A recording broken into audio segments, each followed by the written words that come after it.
Bismillahirrahmanirrahim. Assalamualaikum warahmatullahi wabarakatuh. Selamat pagi teman-teman mahasiswa informatika UMB. Insya Allah di pertemuan kita kali ini kita akan membahas tentang teori bilangan. Sebelumnya kita membahas teori kombinatorial. Nah, di pertemuan kali ini kita akan membahas tentang teori bilangan. Apa itu teori bilangan? Maka kita lihat langsung. Kita ketahui bahwa dalam bilangan terbagi menjadi dua bagian. Ada bilangan bulat, ya, yang ciri-cirinya dia tidak memiliki angka desimal. Ataupun ada bilangan desimal yang merupakan lawan dari bilangan bulat. Ya. Nah, ini ada desimal, ya, ada beberapa ditandai dengan koma ya di belakang bilangan bulatnya, misalnya 4,0, 12,25 atau 0,025. Sebenarnya angka 4 ini juga bisa kita anggap sebagai bilangan bulat ya. Tetapi jika ada angka di belakang angka 0 ini, maka otomatis ini menjadi bilangan real ya, atau bilangan desimal. Nah, selanjutnya dalam operasi yang berlaku dalam bilangan bulat, salah satunya adalah operasi pembagian. Yang mungkin kita akan fokuskan dalam pertemuan kita kali ini ya, yang kemudian menjadi gagasan utama dalam teori bilangan. Misalkan ada dua buah bilangan bulat A dan B ya, yang mana A-nya itu tidak 0, maka kita bisa katakan ya, kenapa A-nya ini tidak boleh 0 ya, karena nanti dalam pembagian dari bilangan-bilangan bulat ya, ada sifat tidak terdefinisi. Karena jika A-nya ini 0, maka akan menjadi tidak terdefinisi. A itu habis membagi B atau A divided B ya, jika terdapat suatu bilangan C sedemikian sehingga ya B itu sama dengan AC. Maka kita notasikan dengan A slash B ya, atau A garis B ya, jika B sama dengan AC, di mana C-nya ini adalah elemen dari bilangan bulat juga ya. Misalnya di sini kita punya 4. 4 ini habis membagi 12 ya. Karena ada bilangan 3 ya, sedemikian sehingga kita bisa tuliskan ya 12 ya dibagi 4 sama dengan 3 ya. Nah, ini yang kemudian menjadi notasi yang kita gunakan dalam pembagian. Dalam operasi pembagian kita bisa melakukan beberapa sifat ya, dan nanti akan diminta untuk dibuktikan ya tentang sifat-sifat tersebut. Misalnya yang pertama, jika A habis membagi B dan B habis membagi C, maka dapat disimpulkan bahwa A itu habis membagi C. Bagaimana membuktikannya? Ya, kita kemudian bongkar, kita eksplorasi dari yang diketahui. Misalnya di sini kita ketahui A itu habis membagi B. Ya, maka kita bisa katakan ada suatu bilangan K yang termasuk dalam bilangan bulat sehingga dapat dituliskan menjadi hubungan B sama dengan K kali A ya. Kemudian B habis membagi C, maka kita bisa tuliskan dengan misalkan ada suatu bilangan M ya, sedemikian sehingga dapat dituliskan menjadi hubungan C sama dengan M kali B ya. Nah, di sini kita bisa lihat bahwa B ini ya merupakan hubungan dari KA ya. Jadi sehingga kita bisa substitusikan menjadi C sama dengan M kali KA. Nah, M dan KA ini kemudian bisa bergabung menjadi satu bilangan bulat karena perkalian dari dua buah bilangan bulat adalah hasilnya bilangan bulat juga. Maka kita bisa nyatakan hubungan C sama dengan MK kali A. Ya, dari sini C sama dengan MK kali A ya, di mana MK itu misalnya suatu bilangan. Kemudian kita bisa misalkan dengan L ya, dengan satu bilangan L di sini. Ini memberikan arti bahwa A ya habis membagi C karena terdapat bilangan L atau sama dengan MK ya. Sedemikian sehingga terjadi hubungan C sama dengan MK kali A. Itu pembuktian dari sifat yang pertama ya. Kemudian ada juga sifat jika A habis membagi B, maka A habis membagi MB. Maka ini coba teman-teman buktikan sendiri. Atau juga ada sifat jika A habis membagi B dan A habis membagi C, maka kita dapat simpulkan bahwa A habis membagi B tambah C. Ya, ini juga nanti teman-teman coba untuk buktikan sendiri berdasarkan sifat yang dimiliki. Selanjutnya kita akan membahas tentang teorema Euclidean ya, merupakan salah satu matematika Yunani ya, Euclides ya, yang kemudian kita bisa mengambil hikmah atau kita bisa mengambil harta karun ilmu pengetahuannya, yang kemudian dia menulis satu buku namanya Elemen. Ya. Dari Elemen ini kemudian dia menuliskan beberapa hal, teorema-teorema ya, yang kemudian dibuktikan oleh dia. Ya.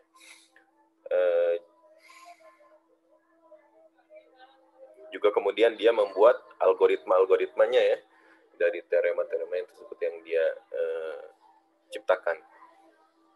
Teorema 1 ini berbicara tentang misalkan ada suatu bilangan ya, M dan N, bilangan bulat, dan ada N lebih besar dari 0 ya. Jika M dibagi dengan N, maka terdapat satu bilangan unik yaitu Q ya, atau quotient, dan R remainder atau sisa ya.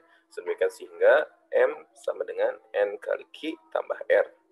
Nah, di mana di sini kita memiliki syarat R-nya ini dia harus lebih besar dari 0 dan lebih kecil dari N. Ya. Jadi R ini tidak boleh negatif karena dia harus lebih besar dari 0. Nah, misalnya kita punya contoh ya, ada 1987 dibagi dengan 97 ya. Maka hasilnya adalah 20 dengan sisa 47 ya. Maka kita bisa tuliskan 1987 itu sama dengan 97 dikali 20 ditambah 47, yang mana 47 di sini adalah sisanya ya. Ataupun kita juga bisa menuliskan dalam bentuk negatif, misalnya ada suatu bilangan ya, negatif 22 yang dibagi dengan 3 ya. Maka kita punya negatif 8 ya dengan sisa 2 ya. Sehingga kita bisa tuliskan negatif 22 sama dengan 3 kali negatif 8 ditambah 2 ya. Nah, di sini kita bisa lihat Bu, syarat R-nya itu ya. Di sini syarat R-nya yang kemudian kita harus tentukan bahwa dia haruslah suatu angka yang lebih besar dari 0. Karena kalau misalnya R-nya di sini dengan suatu, misalnya di sini kita punya negatif 22 sama dengan 3 kali min 7 min 1. Nah, tidak boleh R-nya itu adalah bilangan yang negatif ya. Dia haruslah selalu bilangan yang positif. Sehingga kita harus tuliskan dalam bentuk R-nya itu adalah bilangan yang positif. Ya. Jadi sisa ini tidak boleh dia negatif. Gitu ya. Harus selalu bilanganlah yang positif.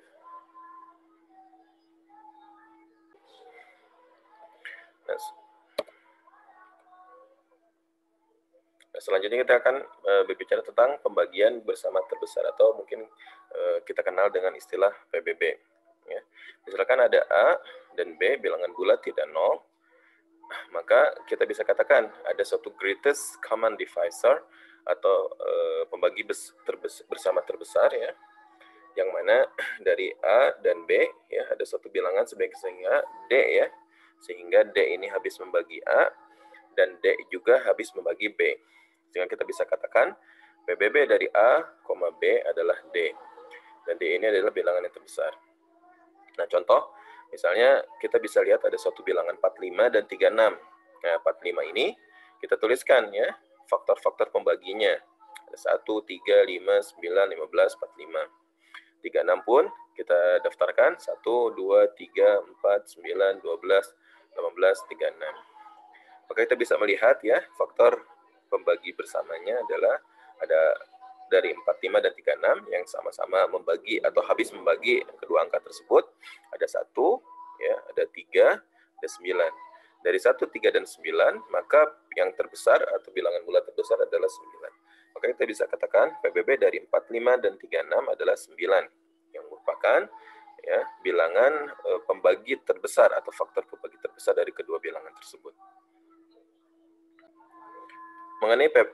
Mengenai PBB ini ada teorema yang kemudian menjadi gagasan ya, yang kemudian kita bisa lihat ya.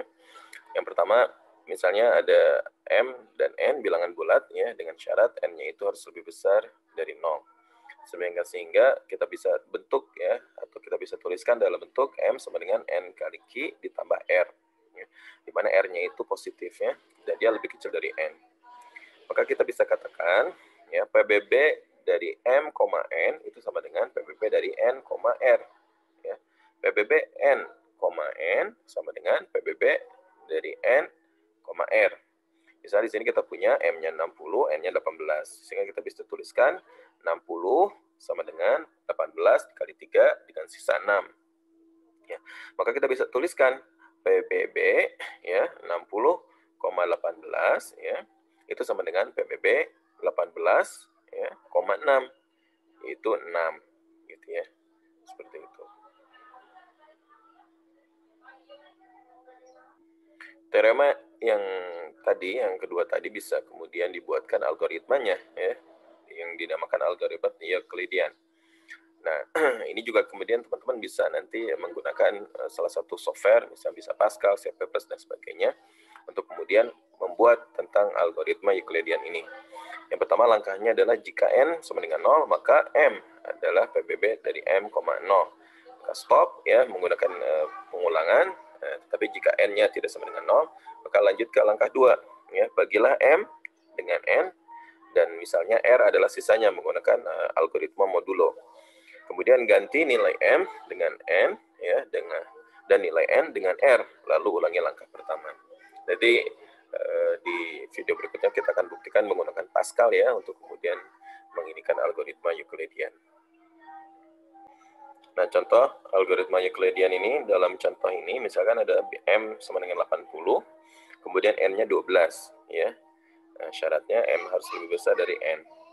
Nah, misalnya pertama kita bisa bentuk menjadi hubungan 80 sama dengan 6 kali 12 tambah 8. Nah, 12 ini kemudian bisa dibaca lagi.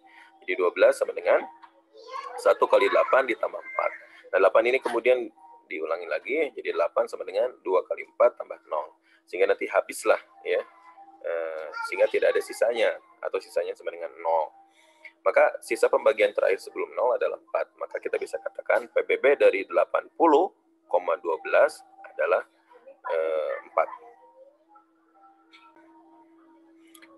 Nah, PBB dari A, B dapat dinyatakan sebagai kombinasi linear atau linear combination, atau bisa disebut juga sebagai kombinasi lanjar ya. Bahasa Indonesianya linear itu lanjar.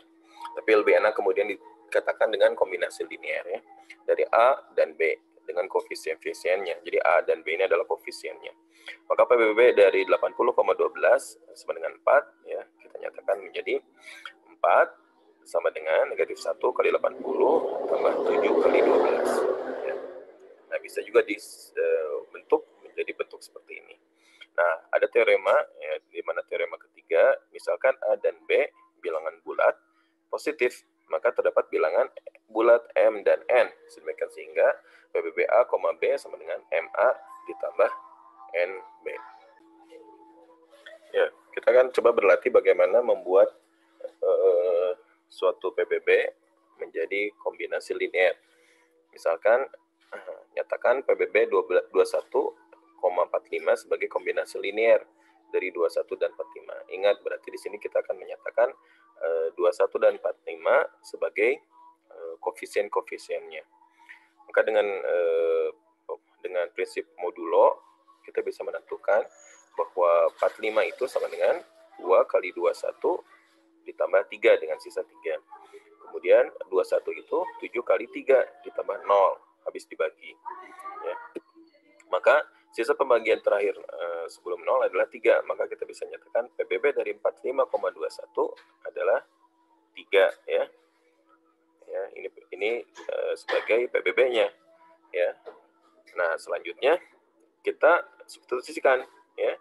3 ini kemudian kita tuliskan ya sebagai mungkin menggunakan pindah ruas bisa menjadi 45 dikurangi negatif 2 kali 21. Nah, 3 sama dengan 45 dikurangi 2 kali 21 ini merupakan kombinasi linear dari 45 dan 21, di mana ya A, B ya, berarti 21 dan 45. 21 dan 45 adalah sebagai koefisiennya. Nah, ini bentuk lain dari kombinasi linear. Nah, contoh lain